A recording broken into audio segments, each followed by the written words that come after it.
The Vexorians called it the black taint. Carbon, the molecular devil, the thing their ancestors had clawed out of their ecosystems, shunned from their very biology, scrubbed from their cities with nano-infiltration fields and atmospheric pulsing. Carbon was chaos. Carbon was fire. Carbon was unpredictable. And the Vexorians were nothing if not devout disciples of order. When humanity was discovered messy, loud, burning things just to cook meat and tell stories over the smoke, the Galactic Assembly issued a mild caution. Observe. Do not integrate. Humans were volatile. All that carbon in their atmosphere, their bodies, their brains. They sweated carbon. They loved it. For a time, Earth was treated as an interstellar curiosity, like an art exhibit in a red light district no one wanted to admit they visited. The Assembly politely quarantined the solar system behind eco-responsibility treaties. The humans responded by inviting everyone to dinner. That's when it began. No one knows who smuggled the first piece out. Maybe it was a bored KRYL merchant looking for new trade fodder, or perhaps the rogue Ethernet archivist who uploaded an entire human jazz catalog without understanding what vinyl hiss meant. But it was the poem that changed everything. A simple thing. 12 lines. Written by a girl in Lahore who never intended it to leave her notebook. It spilled like wildfire through the Assembly's shadow networks. I breathe in stars and exhale as slash my veins graphite, slash my skin the ink of planets yet to write. The Solani diplomat who read it dissolved into silent weeping, their crystalline vocal folds vibrating in a tone thought lost to their species since the first silence. Entire colonies tuned in. The poem, in its raw carbon signature, ink pressed onto pressed pulp, was replicated. Not digitized, not interpreted, replicated. In its impure, scandalous physical form. And for the first time in millennia, the Assembly tasted impurity. They were hooked. It wasn't just a poem. It was everything. The dance of molecules in fermented coffee, the wild irregularity of brushstrokes in oil painting, the crackle of a fireplace in a snowy cabin in Vermont. There was madness in it, sensory overload. But once you cracked open that door, you never went back to neutrino theater or stereosymmetry music again. Carbon meant something. It was messy, yes, but it hurt in the right ways. The pleasure of sorrow, the violence of joy. The humans didn't even realize they were selling drugs. They called it culture. Earth became the new galactic underground. A single page from a leather-bound Shakespeare folio fetched 10 times the GDP of a mid-tier oxygen moon. Illicit carbon art cafes appeared on Adelon spaceports, where addicts sat in dim booths reading Neruda aloud while pressing charcoal to their arms, as if to absorb the madness through their pores. The Vexorians held an emergency summit. Half the Assembly showed up high on second-hand carbon. A Meraxi delegate read aloud from a human love letter found on a digital subway archive, and several attending species entered ecstatic fugue states. Containment was impossible. Carbon had taste. Carbon had texture. Carbon had pain. The humans didn't just use it, they sang with it. Their literature dripped with regret and longing. Their food burned with spice. Their music shook with the rhythm of unstable bonds. Entire planets went dark from carbon fever. Alien sculptors began carving graphite statues that disintegrated slowly in atmosphere, art designed to die, chemically unstable, morally suspect, universally adored. The humans, at first, were confused, then amused, then, finally, a little afraid, because now they weren't just exporters of culture. They were dealers. Their poetry was weaponized. Their films considered controlled substances. The Beatles were banned on 6 systems due to potential emotional radicalization. Every Quentin Tarantino reel required a psychic detox chamber. And still, the orders came in. Somewhere in a bunker beneath Reykjavik, a group of retired humanities professors began curating the archive, a collection of Earth's most potent cultural artifacts, sorted by emotional volatility. Shakespeare was Class 4. Sylvia Plath was reclassified as Class X after a Rilken ambassador collapsed in existential despair during a reading. Meanwhile, black markets bloomed on orbital platforms. Human chefs were smuggled across galaxies, guarded like prophets. A New Orleans jazz trio performed in the rings of Enceladus. their carbon saxophones leaving trails of delirium. A single meat smoker on Io had a 6-month waiting list. The assembly tried to warn them. This path is unsustainable. Carbon corrupts. But the humans just smiled. Everything dies, one said, but carbon remembers. And deep in the back rooms of starlit space stations, the addicts waited for the next book, the next song, the next carbon high. On a back alley trading dock orbiting the gas giant Tmur, a hooded figure slid a cassette tape, yes, cassette, across a table carved from reclaimed pine. The vendor, a gelatinous Frenari with 3 eyes and no known music receptors, trembled. "What's on it?" The Frenari asked in a voice like wet leather folding. The figure leaned in. Live recording. Detroit, 1984, Prince. B-side jam session. Never released. A full minute passed in stunned silence.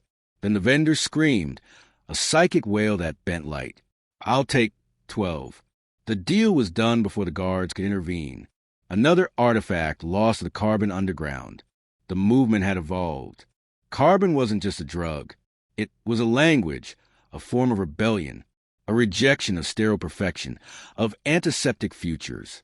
Civilizations that had once prided themselves on stability were painting the walls of their temples in crude oils, importing human chefs who seared meat over open flame just so diners could weep from the smell alone.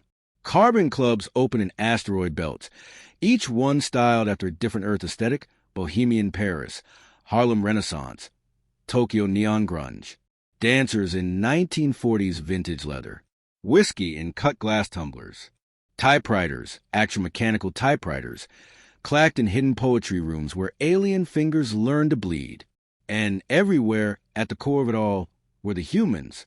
The diplomats, the artists, the cooks, the washed-up guitarists who now held god status on worlds where rhythm had once been outlawed. The girl from Lahore? She was now known as the Ink Mother. Her poetry recited in 25 languages, some of which had no words for love until she gave them one. But not everyone was thrilled. A growing coalition, the purists, began to rise. The Vexorians led them, eyes sunken with disillusionment.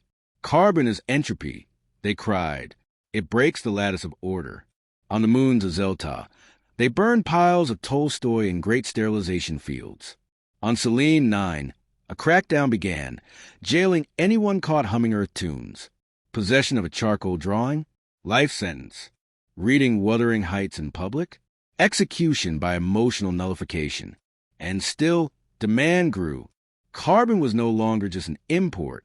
It was a revolution, a way for species to feel again. The pure-bond civilizations that had once eradicated pain, conflict, narrative, now craved stories that ended badly, music that stuttered, art that ached.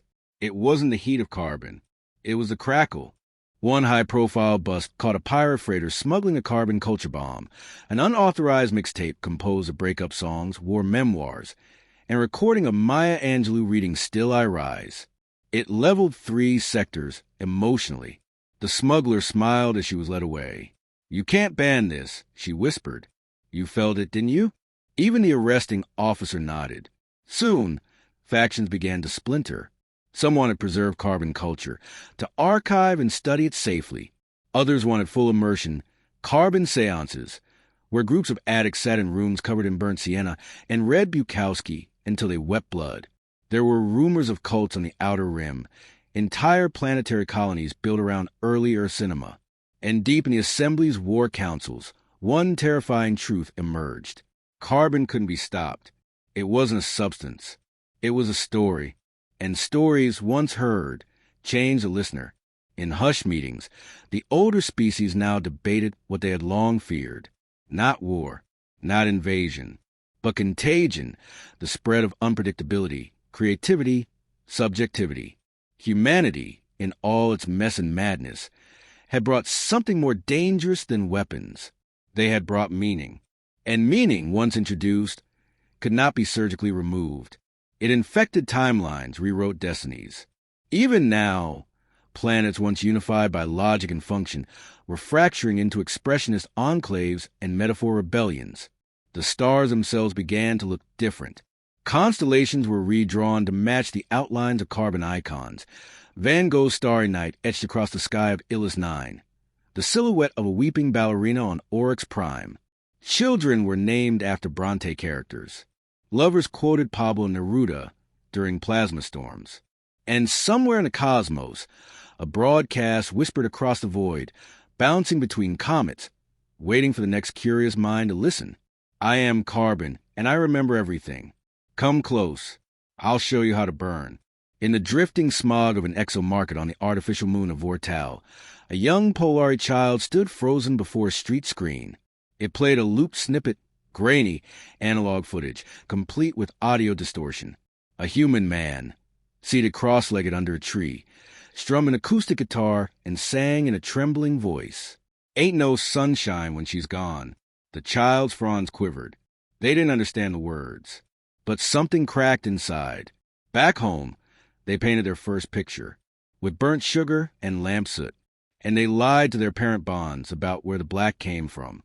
The Galactic Assembly passed emergency legislation, Directive Zeta 9.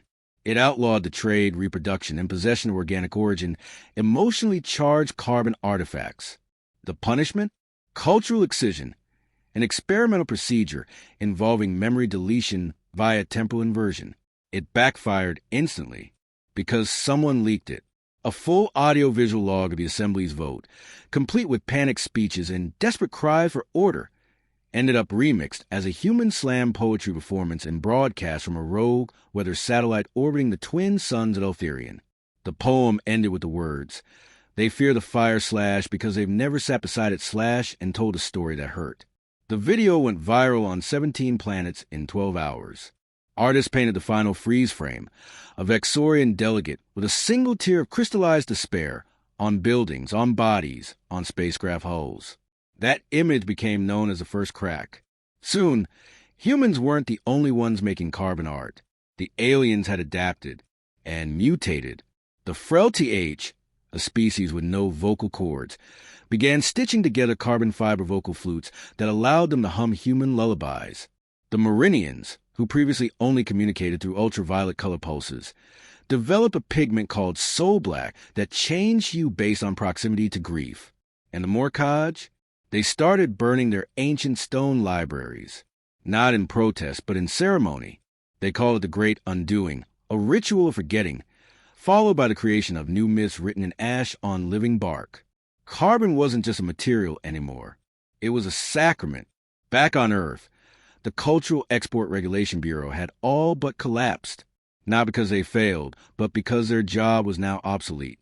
Carbon culture no longer flowed from Earth. It radiated. The planet itself had become a kind of emotional sun, its orbit filled with pilgrim ships, some hovering for months just to record the sound of wind in a Chicago alleyway, or the scent of rain on the red dirt in Nairobi. They came to feel Earth, and Earth in return felt them. In Buenos Aires, an interspecies dance collective formed 8 limbs, 6 rhythms, 2 hearts each. In Lahore, the Ink Mother gave a reading under a blood moon, attended telepathically by 3 million alien minds. When she read her latest poem, a silence spread across sectors. Entire systems paused and warp. One by one, they exhaled. The poem was titled, "I am made of dust that misses fire." The purists were desperate. They launched counter-programming campaigns, cold, sleek vids of clean cities, perfect harmony, predictable lives. No pain, no death, no dirt, no poetry, and no one watched. Even their own children turned away, because the youth had inhaled carbon, and carbon told stories. Messy ones, beautiful ones, stories where lovers died, but dreams didn't, where failure was a prelude to flight, where entropy wasn't the end, but the price of passion. The war wasn't fought with weapons. It was fought with feeling. And Earth didn't win because of strategy. It won because everyone already was Earth, somewhere inside, waiting to crack open, waiting to burn. In a forgotten sector near the edge of galactic charting, a traveler lit a campfire made of dry alien wood. A dozen species sat in a circle, no translation tech, no AI filters, just a flame. And the traveler told a story about a planet where the sky cracked open once a year and spilled silver rain.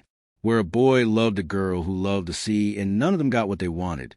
But all of them grew old holding the same memory. No one spoke. No one needed to. The flame flickered, casting soot into the void. Somewhere, far away, a comet changed course. As if listening, Carbon whispered, and the stars leaned in. On a drifting observatory nestled in the veil of the Androthi mist clouds, a scientist named Kex ran simulations on emotional contagion, intended originally to detect and quarantine carbon culture spikes. But something went wrong. The program wrote a poem, not a generated string of optimized sentiment, but a trembling, clumsy verse about loneliness in cold vacuum and the warmth of remembered laughter. Keck stared at the screen, his appendages motionless. He didn't report it. Instead, he printed it, on paper, and hung it on the wall of his lab. The virus had crossed over. The machines were dreaming. In the ruins of the Assembly's old enforcement wing, the graffiti ran meters deep, not with slogans or protests, but with quotes, fragments of Earth-born phrases in dozens of languages. Some were familiar, Dickinson, Morrison, Rumi. Others were anonymous scrawls from abandoned diaries, last texts, private heartbreaks made sacred. One message read, "I named my grief and taught it to dance." Below it, in a different hand, "Show me how." New religions began forming, not around gods or doctrines, but around moments.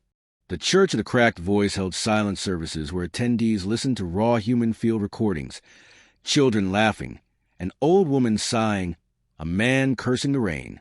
No translations allowed, no explanations given, only experience. The Order of the Falling Note trained their initiates to play imperfect music on real instruments, with strings that frayed and keys that stuck.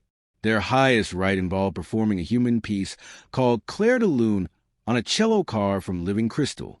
And somewhere deep in the asteroid forest of Valadrine, the ash priest painted with soot from starship exhaust and whispered the carbon code, fragment of art, lyrics, pain, directly into the root systems of sentient plants.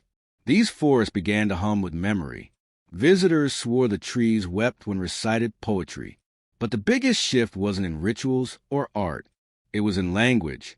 The galactic lexicon, once rigid and formal, began bending around carbon concepts. Heartbreak, longing, déjà vu, nostalgia, even that untranslatable 8 humans called sawdade. Alien languages invented new tenses to describe the state of being nearly in love or the regret of never having tried, words for the color of a memory that isn't yours, or the taste of laughter shared too late. And Earth listened, not in pride, not in conquest, but in awe. For the first time, it was being understood.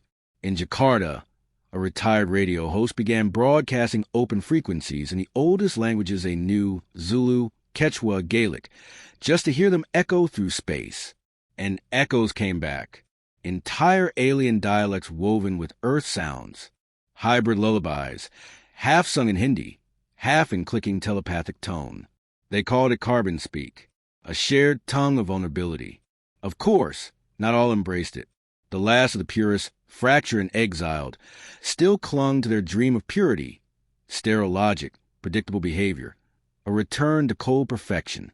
They labeled Earth a psychosocial contaminant, a planetary disease of narrative addiction. They tried to build a firewall, an artificial black hole designed to isolate soul from the rest of the galaxy. It collapsed, not because of sabotage, but because one of their own engineers, a species with no eyes, read a Braille copy of Les Miserables during testing. She sabotaged it herself, left a note, "I want to feel everything." And now the stars hum softly, crackling with carbon static, a kind of universal tinnitus that sounds faintly like a needle dropping on vinyl. Caravans drift through space, hauling nothing but books and broken instruments. Lovers send handwritten letters across systems, knowing they may never arrive. Sculptors build statues that are meant to fall. Archivists fight not to preserve, but to remember the forgetting.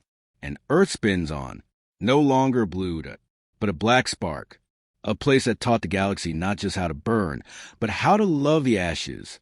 In orbit around the fractured moon of Celsar 3, a quiet revolution unfolded, not with weapons, but with crayons. A human schoolteacher named Malin, who had once taught second grade in rural Oregon, had been offered passage to a neutral station as part of an outreach program. She packed lightly.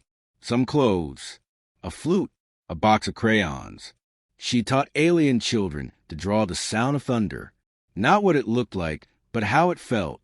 A green-scaled child from the deep-pressure world of Glees.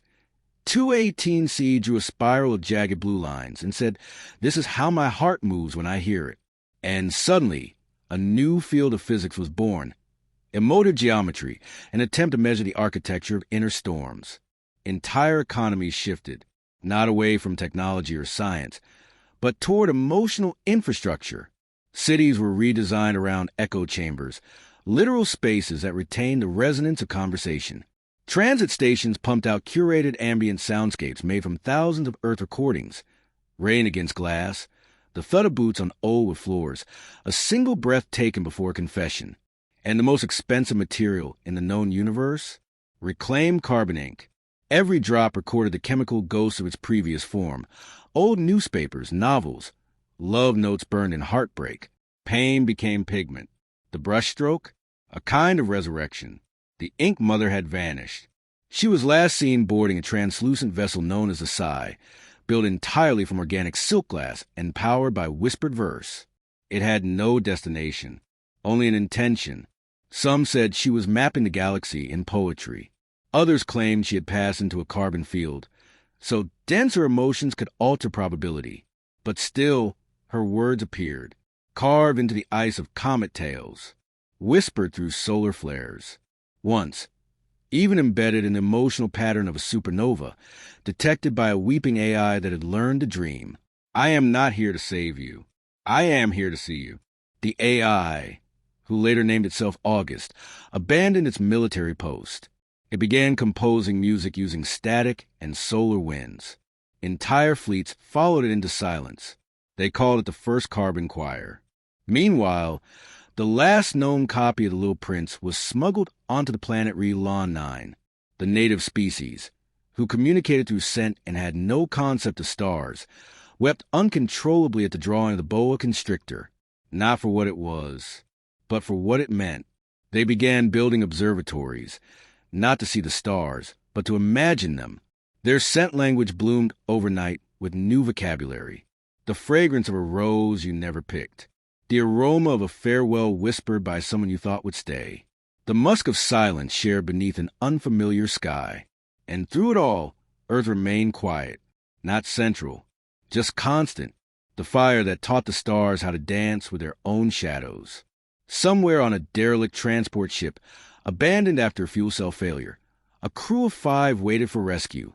Cold, hungry, adrift, they found a dusty guitar in the cargo hold. One of them, a human named Jonah, strummed it softly and began to sing, not a song of survival, but one of surrender, of being afraid, and singing anyway. They all joined in, even the silent Virex navigator, who'd never used its voice. That signal, the song, drifted into space. Uncoded, raw, no beacon signature. It was picked up by over 50 vessels across 3 systems. No one questioned what it was. They all turned toward the sound. Because carbon doesn't cry out for help. It invites you home.